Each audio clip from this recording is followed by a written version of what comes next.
اللہ تعالیٰ کی ارشاد وَإِذْ قَالَ رَبُّكَ لِلْمَلَائِكَةِ إِنِّي جَاعِلٌ فِي الْأَرْضِ خلیفہ، اور اے محبوب صلی اللہ علیہ وسلم یاد کیجئے جب آپ کے رب نے فرشتوں سے فرمایا بے شک میں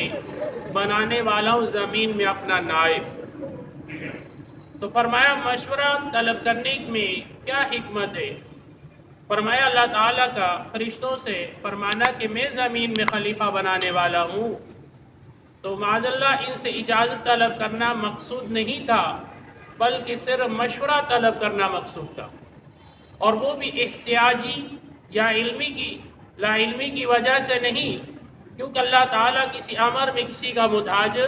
نہیں ہے، بلکہ مشورہ طلب کرنے میں حکمت یہ تھی کہ اس میں فرشتوں اور خلیفہ کا اکرام پایا جائے۔ اور پھر فرمایا گیا کہ اللہ تعالیٰ کا فرشتوں سے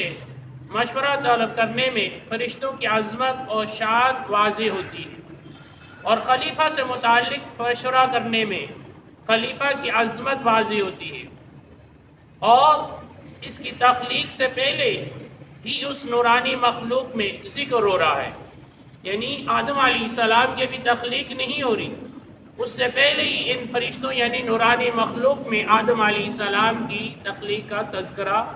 ہو رہا ہے۔